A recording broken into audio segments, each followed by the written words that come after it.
Magandang araw muli sa inyo mga kaibigan, mga kapatid. Ang topic natin ngayon ay tungkol sa prophecy ni Zechariah. Zechariah's prophecy. Kumusta kayo mga kaibigan, mga kapatid? Ang pag-uusapan natin ngayon ay tungkol sa prophecy ni Zacharias o ni Zacharias. Basahin natin yung Luke chapter 1 verse. A certain priest named Zacharias of the course of Abia, and his wife was of the daughters of Aaron, and her name was Elizabeth.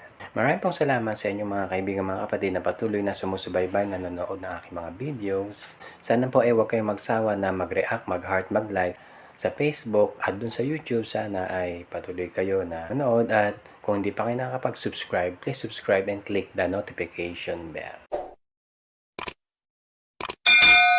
Maraming salamat. Sana po kung di pa kayo naka-follow sa aking Facebook account, sana i-follow nyo ako para palaging updated sa aking mga bagong post. Kung naalala nyo yung ating topic last week tungkol kay Angel Gabriel, na dito rin sa Luke chapter 1, na dito ay nais kong ituloy yung kwento tungkol sa kapanganakan ni John the Baptist. Si Zacharias ang tatay ni John the Baptist, na dito si Zacharias ay isa siyang priest sa lahi ni Levi. Bilang priest, siya yung nangasiwa, nag-aasikaso ng ceremony doon sa templo. At yung naikwento ko last week, napakita si Angel Gabriel kay Zacharias doon sa Luke chapter 1 verse 13.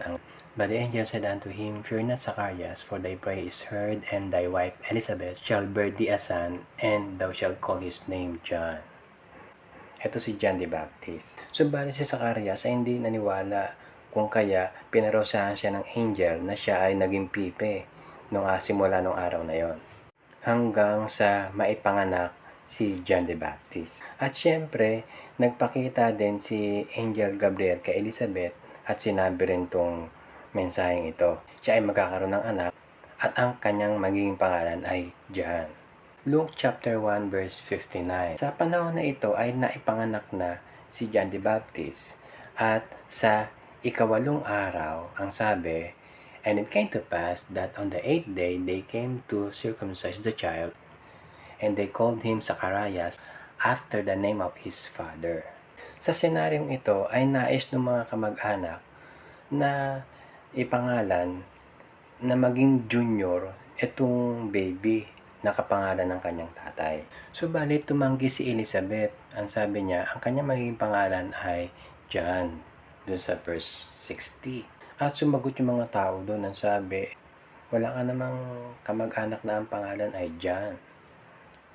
At syempre, andun yung asawa, si Zacharias, na pipi ng panahon na yun. Subalit sumenya siya, at siya ay sumenyas na siya ay magsusulat sa table. At sumulat siya, at ang pangalan na nilagay niya, yan. And they marveled, no?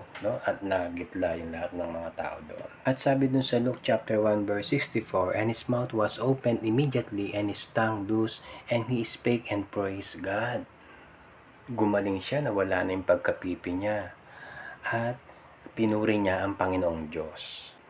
At dun sa verse 67, ay siya ay na-filled ng Holy Ghost, at dito na nagsimula yung kanyang prophecy. Pero bago natin pag-usapan yung prophecy ni Zacharias, pag-usapan muna natin itong si Zacharias, na itong pangalan niya, meron siyang kapangalan sa Old Testament na ang tawag ay Zechariah. Magkaiba yung spelling, pero the same Zechariah din yung term na to sa Old Testament.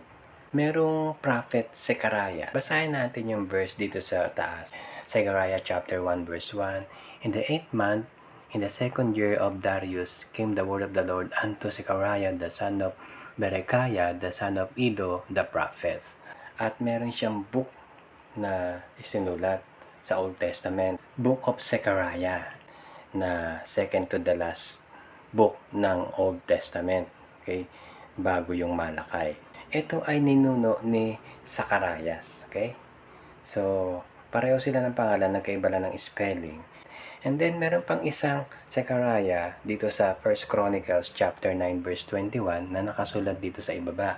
And Zechariah, the son of Meshelemiah, was porter of the door of the tabernacle of the congregation.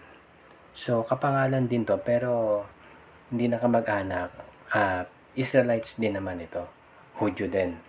Balik na tayo kay Zacarias doon sa Luke chapter 1. Pumili lang ako ng 4 na verses na prophecy ni Zachariah. Sabi rito sa Luke chapter 1 verse 76, "And thou, child, shall be called the prophet of the highest, for thou shalt go before the face of the Lord to prepare His ways." Yung child na tinutukoy dito ay si John the Baptist. Siya ay tatawaging prophet of the highest. Yung highest dito is the Lord Jesus Christ. Siya yung propeta ng Panginoong Jesus na siya yung mag-introduce sa Panginoong Kristo bago siya magsimula ng kanyang ministry. At ito ay naganap na nung habang si John the Baptist ay nagpipreach ng repentance at siya ay nagbabaptize, ay dumating ang Panginoong Jesus. At sinabi niya dun sa John chapter 1 verse 29, "The next day John seeth Jesus coming unto him, and saith, Behold, the Lamb of God, which taketh away the sin of the world." And then, binautiswa niya ang Panginoong Kristo dun sa Jordan River. At dito na nagsimula yung ministry ng Panginoong Kristo. Ito na yung tatlong last verses na pag-uusapan natin. Yung munang verse ay taas, Luke chapter 1 verse 77, "To give knowledge of salvation unto His people by the remission of their sins." Bilang lingkod ng Panginoong Jesus na ang mga disipulo niya, katulad ni John the Baptist, ay siya ang nagbibigay ng kaalaman sa kaligtasan na pinapaalam natin sa mga tao, tayo bilang anak ng Diyos, tungkulin natin na ipaalam yung kaligtasan na si Kristo ay nagdidigtas. Na ang Panginoong Hesukristo, siya ang daan, buhay at katotohanan. Na ang Panginoong Hesukristo ang nagbayad ng kasalanan ng sangkatauhan. Na kung sino man yung sasampalataya sa Kanya ay maliligtas at magkakaroon ng buhay na walang hanggan. Yung remission of sins ay kinakailangan ng tao na umamin ng kanyang kasalanan, pagsisihan niya yung kasalanan niya at tanggapin niya si Kristo sa kanyang puso bilang Panginoong tagapagligtas. At kung sino man yung tumawag sa Panginoong Hesus, mag-pray ng sinner's prayer, siya ay maliligtas. Yung sinasabi sa Romans chapter 10 verse 13, "For whosoever shall call upon the name of the Lord shall be saved."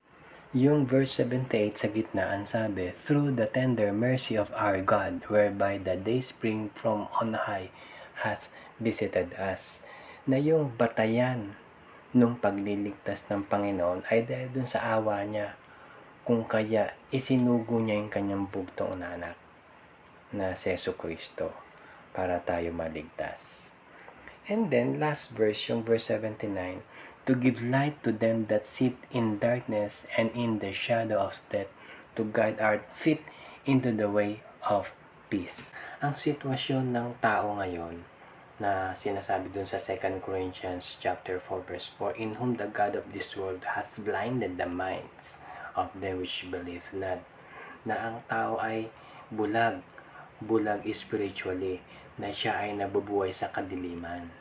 Simula dun sa nung nagkasala yung unang mga tao sa Eva at Adan, hanggang ngayon sa panahon natin na ang mga tao ay nabubuhay sa kasalanan, na ang Panginoong Hesukristo yung magbibigay ng liwanag sa ating pagkabulag, sa ating pamumuhay sa kadiliman.